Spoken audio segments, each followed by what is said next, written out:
Hello everyone. This week we'll continue our discussion on biologics, different kind of biologics that we use in psoriasis, and we'll be continuing our series on TNF-alpha inhibitors which are used in psoriasis. So previously we have discussed Adalimumab and Infliximab, and this week the focus will be on Etanercept in dermatology. There are few salient differences between different biologicals. For example, Adalimumab is the first fully human monoclonal antibody, and Infliximab is chimeric antibody. Similarly, Etanercept is a fusion antibody or a fusion monoclonal antibody. Fusion means it is made by fusion of two different protein sources, two different protein types, and subsequently we'll discuss that how does this fusion acts in psoriasis, and how do we have the same mechanism of action but with a slightly different way of inhibiting TNF-alpha and its subsequent inflammatory effects in psoriasis. Okay, so without further much ado, we'll start our discussion on Etanercept in dermatology. Now, as I've already said, it's a dimeric. That means it is composed of two different units, two units which are same, but it's composed of two units, and it's a fully human fusion protein. Okay, so as you can see that the name does not have MUMAB in it. That means the whole monoclonal antibody is not used. A part of it is used. Now, what part? It is a fusion of the Fc portion of human immunoglobulin Ig1 to the P75 TNF receptor. Now remember that there are two types of receptors. You have P75 receptors and P55 receptors, and these numbers 75 and 55, it's the molecular weight of those receptors in kilodaltons. Okay. Now just a brief course on the structure of immunoglobulin.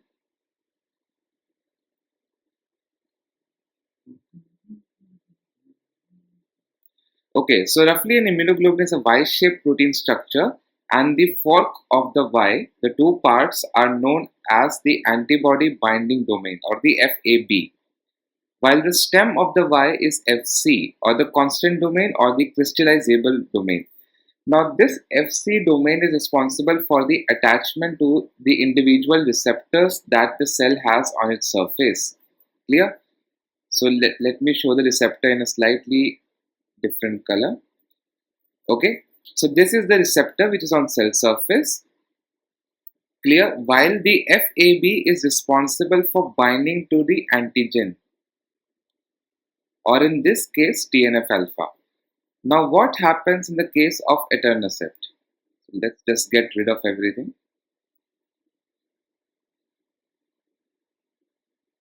So we have learned previously that the FC portion is from human, but FAB is from murine or mouse in Infliximab.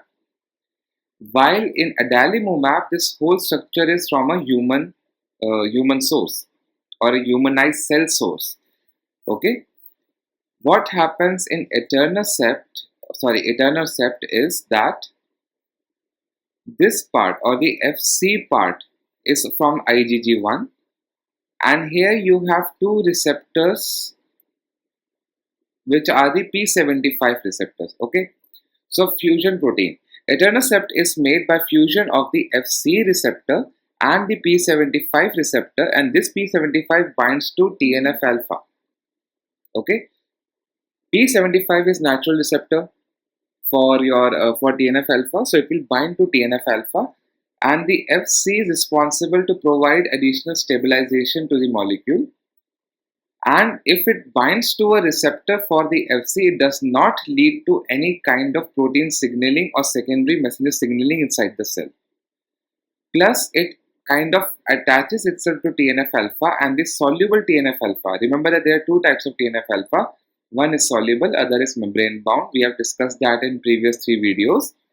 It binds to TNF-alpha and prohibits it from getting bound to its original receptor on cell surface.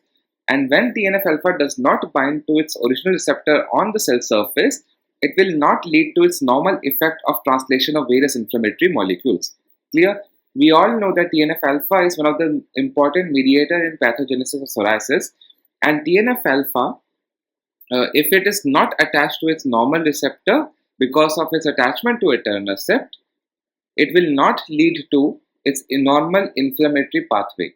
So when TNF-alpha attached to a receptor, it leads to translation of all the inflammatory cytokines like interleukin 23, interleukin 20, 22, 17, 23, all sorts of interleukins. And these are responsible for psoriasis. But when it attaches itself to etanercept, it is sequestered or it is held back from its attachment to normal receptor, and these all inflammatory effects are not seen. So I hope we are clear how does etanercept act. It is FDA approved for moderate to severe plaque psoriasis and psoriatic arthritis, and it is given as subcutaneous injections and comes in pre-filled syringes of 50 mg and 25 mg. Clear? So like Adalimumab and infliximab comes in a vial, Adalimumab comes in pre-filled syringes and in this case, in Etanercept, the pre-filled syringes are of 50 mg and 25 mg. Clear? The bioavailability of Etanercept is 58%. Remember that infliximab has near 100% bioavailability. Infliximab bioavailability is roughly around 92%, 100% theoretically, practically 92-93% because it's an IV drug. Okay, all subcutaneously given drug will have lesser bioavailability, and subsequently Etanercept has bioavailability of 58%. Clear? It has high affinity and selectivity for TNF-alpha, both types, soluble and membrane bound, and it binds only to TNF-alpha. It also, however, binds to TNF-beta, which is also known as lymphotoxin. It is not that important in psoriasis pathogenesis, so we won't be discussing. Clear? It has 100 to 1000. So in various sources, I found the package insert of Etanercept says that it is 100 times more potent for natural receptor as compared to natural receptor. But I found articles that say that it is 1000 times more. It has more affinity for TNF-alpha. That means that the Etanercept is 1000 times more probable for the molecule to bind to TNF-alpha as compared to its natural receptor.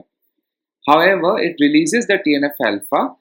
90% TNF-alpha is released in the next 2 to 3 hours. Clear? So it does bind and eventually does release. So we have to give doses subsequently every 1 week or every 2 weeks. We have to give it Etanercept so that it consequently binds and does not allow TNF-alpha to attach to its natural receptor. Clear? T-half is around 4.8 days. It reaches peak levels in 2 days, or roughly many articles mention 48 to 60 hours. But 2 days is the package insert answer, so you can easily say that in Viva. Now, Etanercept being a protein molecule, it is said to undergo proteolysis and divide into subsequent or a lot of other different proteins and amino acid and then excreted via urine. Okay. Some excretion also takes place through bile, but majorly through urine. So kidneys and liver need to be functioning well for metabolism of or excretion of Etanercept. Clear? Mechanism of action we have already discussed, so we won't spend much time here. It binds to TNF-alpha and prevents its attachment to its natural receptor. And if TNF-alpha is not attached to natural receptor, there will be decrease in inflammatory cytokine, decreased migration of inflammatory cell, matrix metalloproteinases, and acute phase reactants like CRP, the C-reactive protein, or erythrocyte sedimentation rate. Now look at this structure. So this gray is the FC portion. Okay? FC portion gives you stability. So the molecule is stabilized because of this FC IgG1 tail. The purple one is the P75 receptor. Both of these molecules have been derived from human cell lines. Okay, that is why it's a human biological. Okay, and the orange triangles that you can see is TNF-alpha, which is bound to Etanercept. So making a Etanercept TNF complex. Remember that each molecule of Etanercept binds 2 units of TNF. So you can see there are 2 triangles. So 2 units of TNF is bound by a single unit of Etanercept. Clear?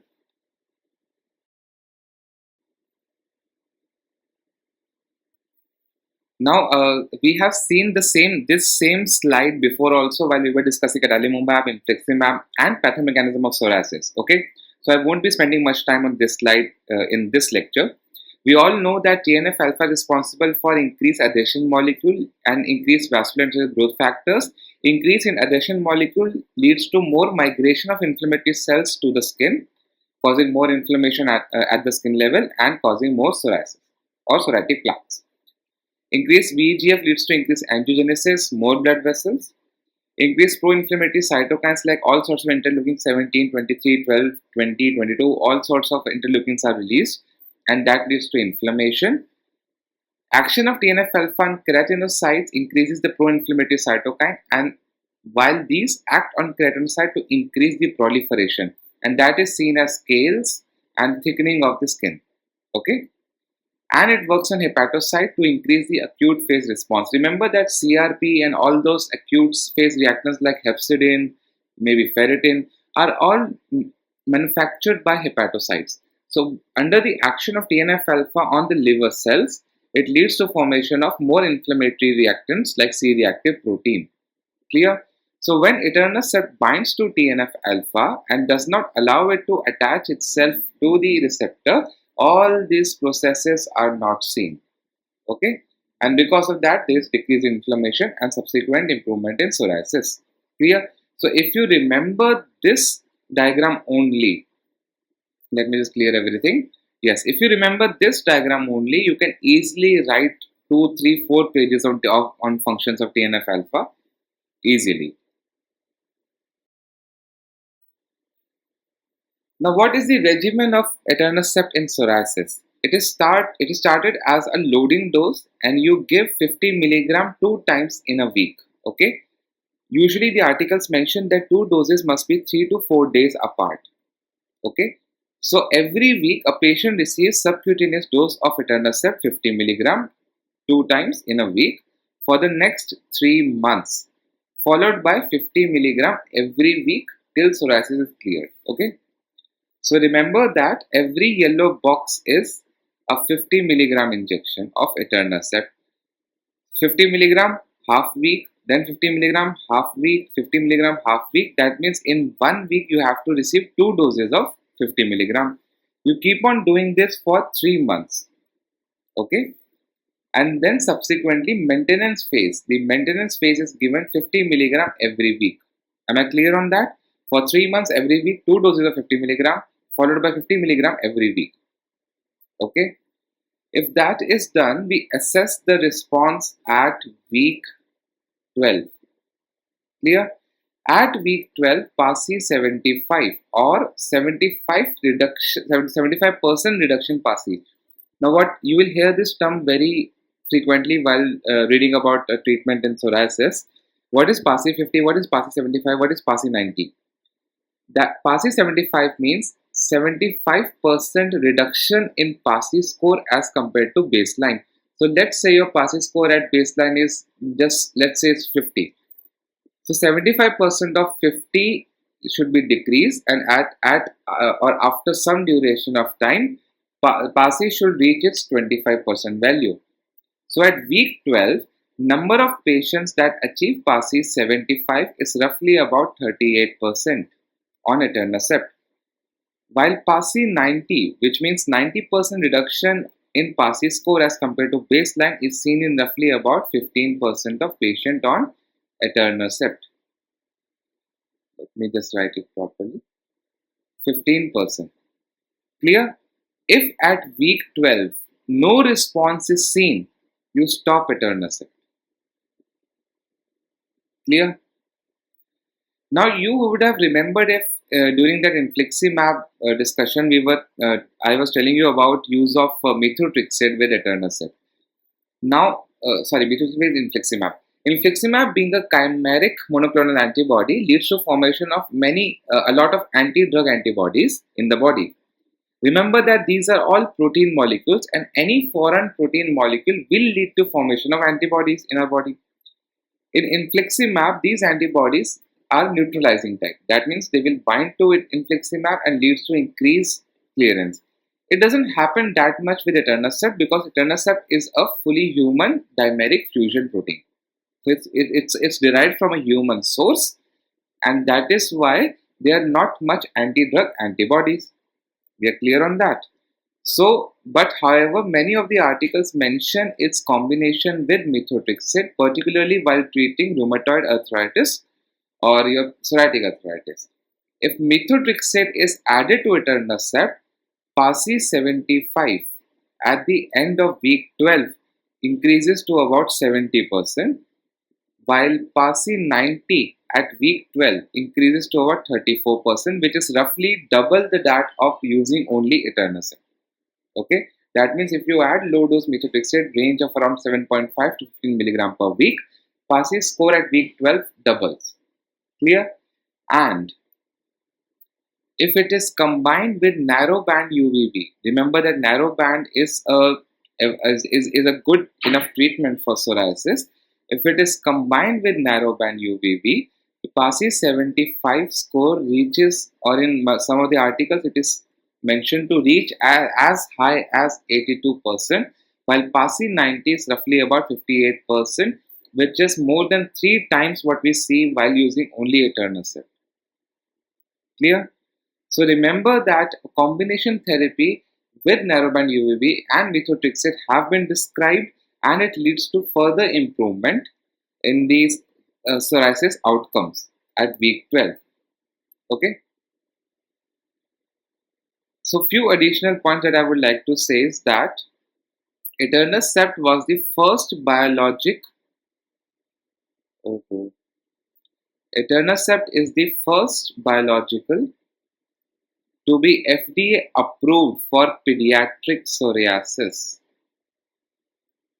Okay, many of the indications or many of the biologicals are used or have been used in pediatric psoriasis, but those are more or less off-label indications. Etanercept is the first FDA-approved biological in pediatric psoriasis in from the ages of 4 to 17 years. Okay. There are other indications of Etanercept, especially in pediatric Crohn's disease or pediatric inflammatory bowel disease. And here that the age is 2 to 17 years. But in pediatric psoriasis, it has been approved for use in 4 to 17 years. Okay, it's the first biological, and the approval it got in November 2016. Just an additional point. It's not important, but it's just an additional point for quizzes and everything and peripheral things. So the dose there in pediatric cases, the dose is 0.8 mg per kg per week. Okay, so you calculate as per body weight, divide into 2 parts, give it in 1 week, give it in 1 week, give it in 1 week, and then subsequently every week you just keep on giving 0.8 mg per kg per week. There are multiple modifications of Etanercept dosing. Some people would like to give 25 milligram every week as maintenance dose. Some people would like to give only 50 milligram per week, no loading doses, only give 50 milligram per week. It all depends how much Etanercept a patient can afford, or how many side effects patient is getting. For example, if patient is having good enough response but side effects, you may want to increase the duration, give 50 milligram every 2 weeks. Okay, or you may add methotrexate to it. Okay. So this kind of modifications, all different sorts of modifications have been mentioned in articles. You can tweak it depending on patient response and side effect profile or affordability of Etanercept.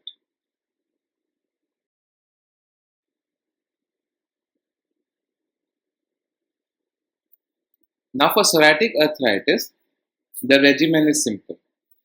50 milligram every week. You may add methotrexate to it, or you may not add methotrexate to it. Simple as that. And since we are not rheumatologists, you might not be asked questions specifically for psoriatic arthritis. But remember, for psoriatic arthritis, it is 50 milligram every week. You keep on giving till the symptoms resolve. Clear? Now, in other cases, isolated case reports are mentioned with neutrophilic dermatosis, predominantly Behçet disease, in which 50 milligram twice a week is given for 4 weeks with significant reduction in oral stomatitis or oral lactosis.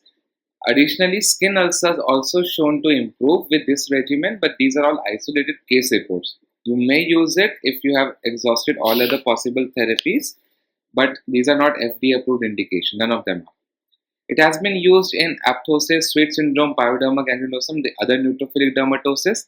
It has also been used in hidradenitis suppurativa, sarcoidosis. Now remember that TNF alpha again is responsible for good granuloma formation. So it can be used in granulomatous disorders like sarcoidosis. Clear? Vasculitis like pan, Takayasu arteritis or giant cell arteritis. It has been shown to prove some of benefit. SGSTN being an inflammatory disorder, there are one or two case reports. Pityriasis rubra pilaris, even in immunobullish disorders like pemphigus and pemphigoid, it has all been mentioned. So these are the uses which are supposed to mention at the end. Remember that for dermatology, it is FDA approved only for moderate to severe chronic plaque psoriasis in pediatric and adult population. That can be extended to psoriatic arthritis, but for skin, for dermatology, these are the only two indications. All other uses are not FDA approved. Only few case reports have been mentioned. Now, one more important point that I forgot is that in Behçet's disease, there was no change in joint symptoms.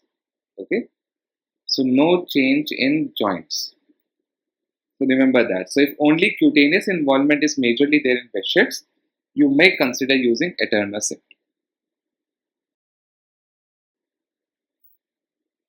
Now, how to store?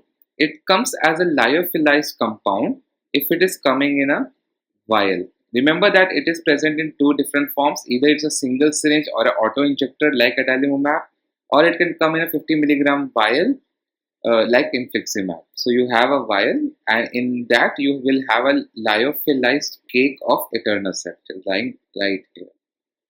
And when you have a solid cake to dilute it, you dilute it with 1 ml of bacteriostatic sterile water. Remember, whenever you're diluting any biological, be it infliximab, be it secukinumab, be it etanercept, and you want to inject 1 ml of sterile water inside the vial, the spray or the force of the water is on the wall, never directly on the cake. Okay, in the wall, you fill it with 1 ml of the diluent and then you gently swirl it. Okay, so you do not shake to dissolve it, you just gently swirl it. Protect the biological because it's a protein molecule, you have to protect it from light. It may undergo degradation.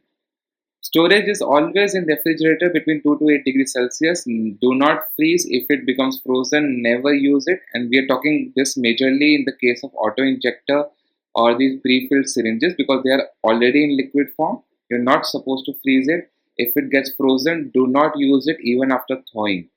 Okay, discard it. Do not use after expiration date. That goes without saying. And now remember that adalimumab can be placed in on room temperature for 14 days. We have already discussed that in that video. However, in Etanercept, if you are using single pre-filled syringes, it has to be stored in refrigerator and must be used within 14 days. Okay, so if you have thawed it, you have to use it within 14 days like adalimumab. After 14 days, discard the vial. Do not use it. Now, these are the same baseline investigation that we used in all other TNF alpha inhibitors, so not much time will be spent here. CBC-LFT, KFT, ESR, CRP to look for psoriasis response. I would like to add PASI here also, so that we know how much improvement we are getting. Urine routine microscopy to rule out any infections of the urinary tract. Monto test, as usual, is important here also in our country, especially where TB is a nuisance. And do IGRA and QFT to rule out tuberculosis or any source of active TB and to find out if there is any source of latent tuberculosis. Viral markers to look at Hep B, Hep C, HIV, ELISA has to be seen. Now, there have been isolated case reports in which HIV positive or retropositive patients were given Etanercept for control of psoriasis, and they were more or less easily able to tolerate that. But we need to know if patient is suffering from any kind of immunosuppression because we are going to give immunosuppression. Hepatitis B antigen must be found out because reactivation of hepatitis is a known side effect of Etanercept, so we need to rule out any source of infection in the body. If there's any signs of infection, that must be looked into because any kind of biological cannot be given if there's a sign of active infection.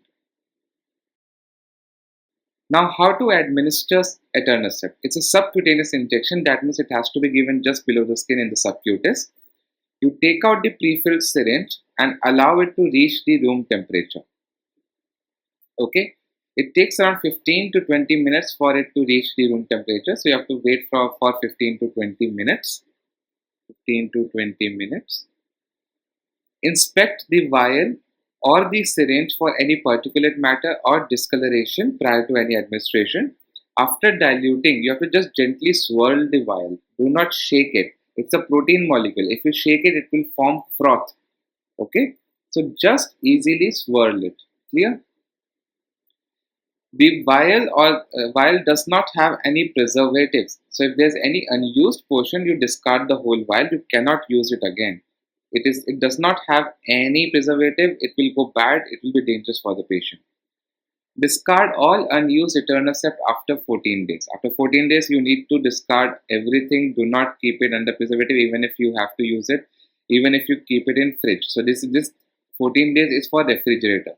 So you may store a pre-filled syringe or a preformed vial when it is in storage for 14 days maximum. But remember, this is in a fridge, in a refrigerator between 2 to 8 degrees Celsius, while Adalimumab can be stored at room temperature for 14 days.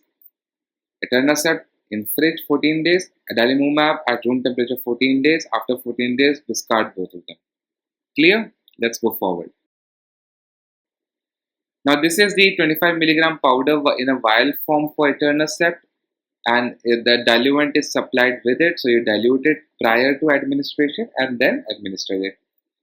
This is a 50 milligram pre-filled syringe. You just take out the cap and take a pinch of skin on the abdomen, go inside, push the whole plunger 50 milligram in and take it out. And this is an auto injector, 50 milligram and 25 milligram auto injector.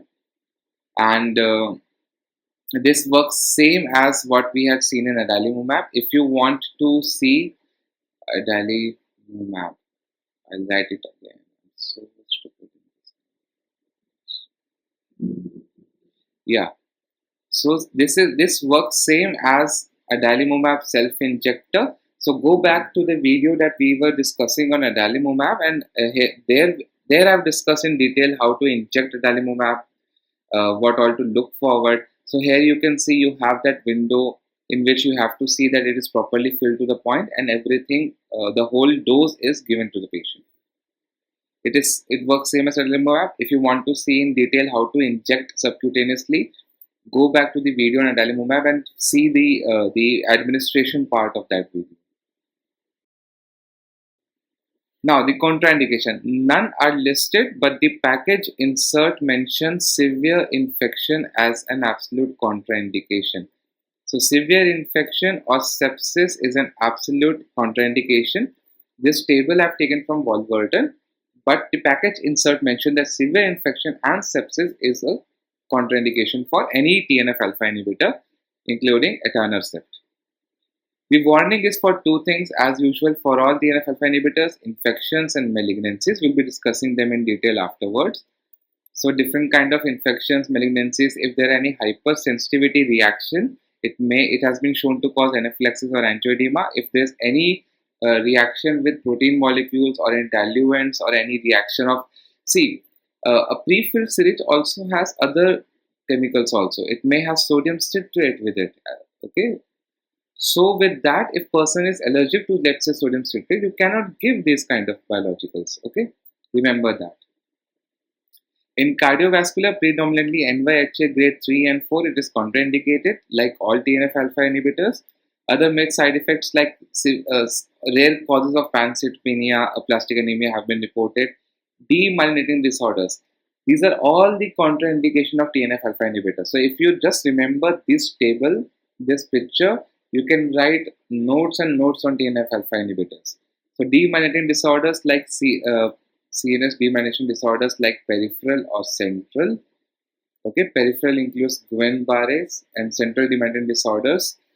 Even if first degree relative has a demyelinating disease, you have to be very careful while using TNF-alpha inhibitors. Here we'll be discussing each of them separately, and properly. Now, the most important contraindication is infection. In a trial, it was found that 0.8% of patients had infection in placebo, 3.6% in methotrexate only, and 1.4% when etanercept was used in methotrexate. So, it is somewhat clear, better or a safer drug as compared to only methotrexate. All the opportunistic infections like aspergillosis, blastomycosis, candidiasis, all these sorts of deep fungal infections, you have to keep an eye out. If there's any sign of new infection, consider this deep fungal infection along with tuberculosis in our country. So I have given you a list of 6-7 deep fungal infections which you need to be careful for. Do not combine with anakinra, abatacept or other TNF-alpha inhibitors because it increases the chances of severe infection. Okay, so no combination has been approved for TNF-alpha inhibitors, two different TNF-alpha inhibitors to be combined. Clear? So do not give etanercept when there is an active infection, including any localized infection, geriatric population because they are more prone to infections, patients with other comorbid conditions like mainly congestive heart failure or diabetes that might lead to immunosuppression or retropositivity that might lead to immunosuppression. Patients taking concomitant immunosuppressants like corticosteroids or methotrexate. So remember when I told you in few slides before that methotrexate can be added to improve the response of the disease to etanercept. But adding methotrexate also poses an increased risk to the patient by increasing their chances of infection. So you have to be very careful while combining etanercept with methotrexate. Remember that. Okay, so it's more of a double-edged sword. You have to be very careful. What do you want? If patient is not suffering from any infections, you might combine with methotrexate so that the amount of response you achieve with this biological is increased. Okay.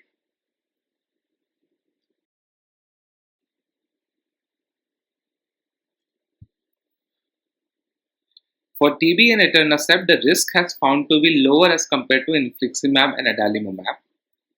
Clear? So this is one important point that if we want to say what is one good point about etanercept is that the risk of TB activation is lowest as compared to other TNF-alpha inhibitors.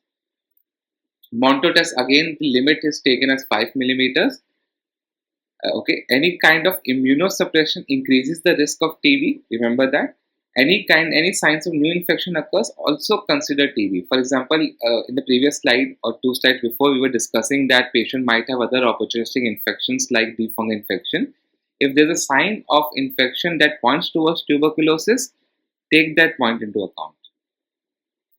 If you have signs of tuberculosis first, any prior treatment is inadequate or doubtful, you treat tuberculosis. That means if you have a patient in which there is a history of tuberculosis and treatment of tuberculosis is inadequate or doubtful, it's better to treat tuberculosis first and then consider etanercept. In few of the case studies, it has been found that roughly 13 months after the first dose, you see reactivation of any latent tuberculosis. So just keep in mind that it might take a year after starting treatment so for TB to reactivate. So you have to keep the patient in the regular follow-up. So this slide I am not going to go into detail because we have discussed the same slide in adalimumab, in infliximab and pathomechanism of psoriasis also. Not in psoriasis, but we have discussed the same slide in adalimumab and infliximab. So I will not be going into detail. I just wanted to look into it. I will provide again the citation for the article from which I've taken this picture or the flowchart, and I would request you to go to that article and read about it. So you'll be able to at least say something during Viva if people ask how to approach a patient who might have TB or latent tuberculosis or any risk factor for tuberculosis, and you want to give TNF-alpha inhibitors, how to approach it properly. So we'll not be spending much time on this slide. Clear?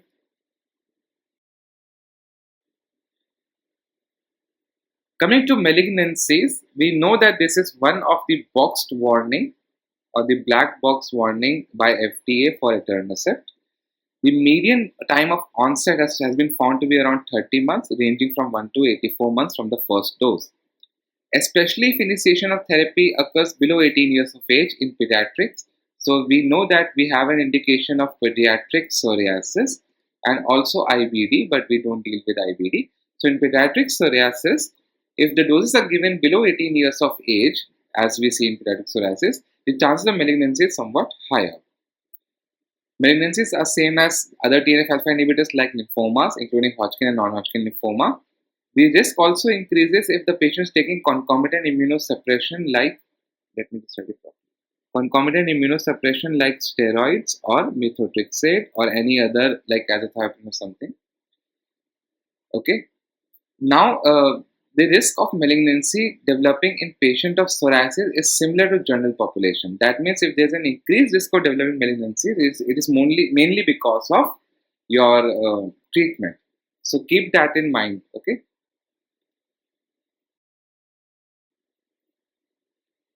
So lymphomas, Hodgkin, non-Hodgkin lymphoma have been reported. It's more seen in pediatric population. Leukemias like acute and chronic leukemia have been reported. Melanoma, non-melanoma skin cancers, predominantly SCC, has been reported in various isolated case reports.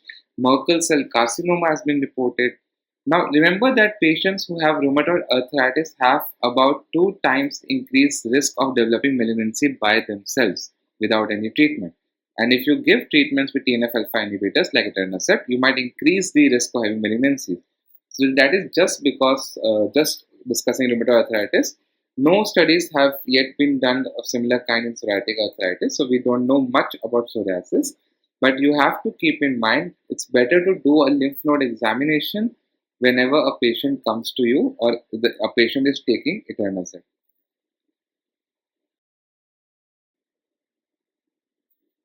So we have discussed about 2 box warning of Etanercept malignancies and severe infections. Other side effects are injection site reactions, which we have seen in Adalimumab also. 37% of patients will develop injection site reactions, usually within the first 3 to 5 days of injection. Okay, 3 to 5 days of injection, and 15% of these patients will develop in the first 3 months of therapy. Clear? Now remember that when we inject Etanercept into one site, the older site where we had injected Etanercept previously might also show reaction. So that is known as reactivation of previous injection sites. That means, let's say if the patient's abdomen is here and we are injecting it here, first dose here, second dose here, and third dose here, and third dose shows an inflammatory reaction here. The other areas can also show an inflammatory reaction. So that is known as reactivation. Clear? Allergic reaction have been reported in less than 2% of patients and do not give if the patient has a history of anaphylaxis with any of the molecules. Pancytopenia has been reported as extremely rare, less than 0.1% of patients. Other hematological disorders like aplastic anemia have been reported. Hepatitis B reactivation, if it occurs, can be fatal. So that is why we screen for hepatitis B infection before giving Etanercept. Hepatotoxicity in the form of acute liver failure, jaundice, hepatitis, and cholestasis have been reported. So keep that in mind.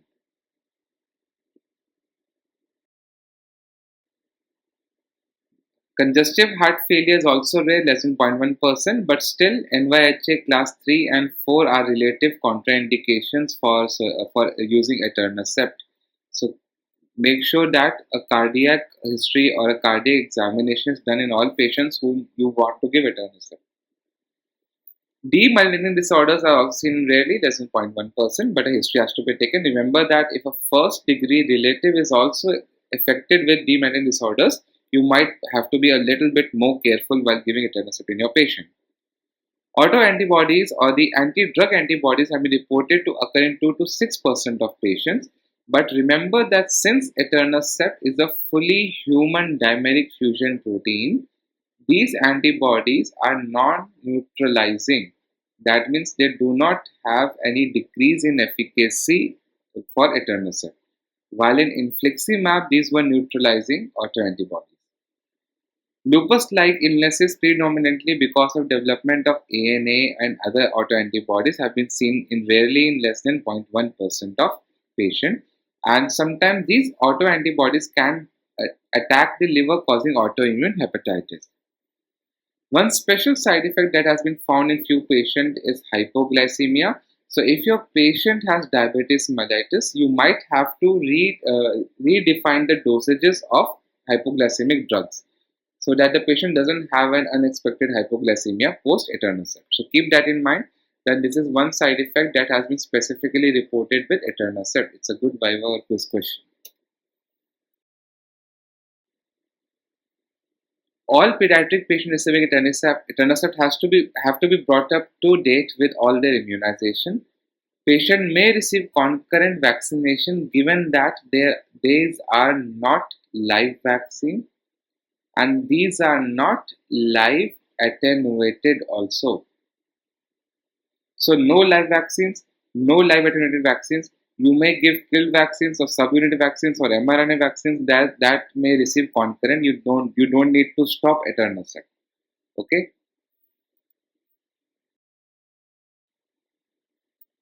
Remember that any combination with TNF-alpha inhibitors, anakinra, abatacept has been recommended not to combine with it. There is no added benefit, but it may increase the risk of serious infection, and some articles also mention that the risk of malignancy also increases.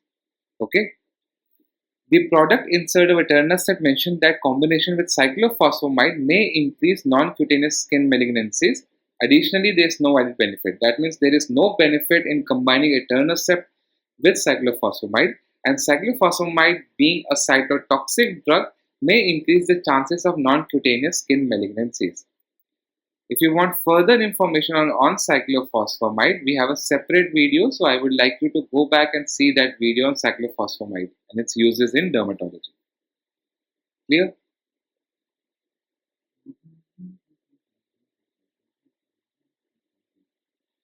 Okay. Now, sulfasalazine has been said that if you use these two together, predominantly sulfasalazine or SARS is used in arthritis like rheumatoid arthritis or psoriatic arthritis or reactive arthritis. And if this combination of sulfasalazine with etanercept, it may cause neutropenia. So keep that in mind. So these two drug reactions have been mentioned in the product insert. So we are mentioning it here. During pregnancy, there is not much data regarding biologicals. The newer category says that it is probably compatible and low risk. So I've found two different new pregnancy categories. I'm mentioning it both. Probably compatible or low risk. The older category is category B. It is the transfer through placenta is minimal. Now remember that IgG molecules are transferred through placenta. So maternal antibodies do cross the placenta and is responsible for good immune response and good innate immunity in the baby for the first 6 months.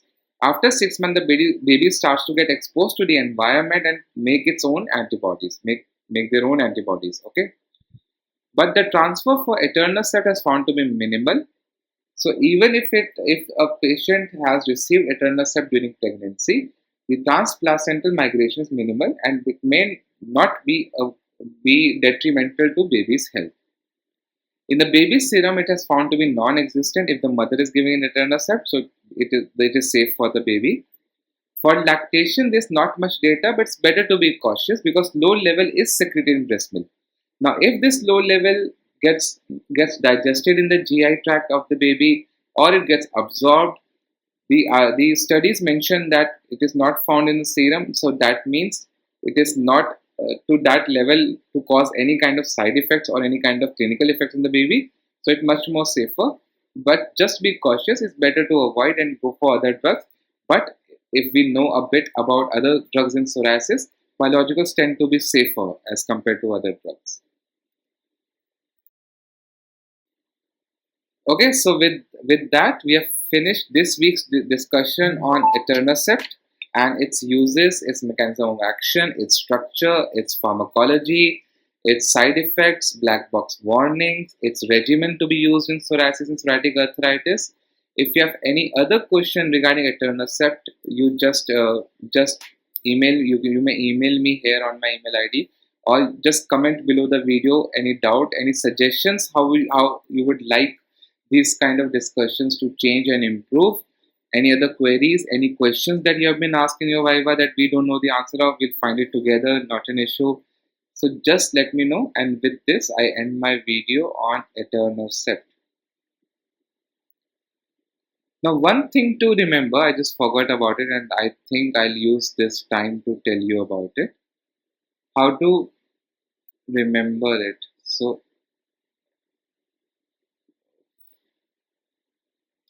pardon my abysmal handwriting. Etanercept. You see this sept here? So you will always remember that it is formed via receptor sept. Okay, so Etanercept is made by a receptor. Clear? And sept also comes from intercept. Now, what is intercept? Intercept means you block something before it reaches its destination. So, etanercept comes from receptor and blocks TNF alpha before it reaches destination. Okay, so with that, you remember what is etanercept. Clear? So, with that, thank you very much. And with this, I'll stop this lecture. Next week, we'll meet again and discuss the last TNF alpha inhibitor for psoriasis, certolizumab pegol, and we'll finish our series on TNF alpha inhibitors and subsequently go to other interleukin inhibitors, mainly interleukin 23, 2312 inhibitor, ustekinumab, and then the most commonly used or most widely used biological, secukinumab. So keep waiting, keep listening to videos, keep looking for newer videos which I'll be adding subsequently on the channel. And go back and see the previous videos on Adalimumab and infliximab. You'll have a better understanding how TNF alpha works in psoriasis and how does blockage of TNF alpha leads to clinical improvement psoriasis. Okay, with that, the end. Adios and practice sun protection for Delhi summers. Ciao.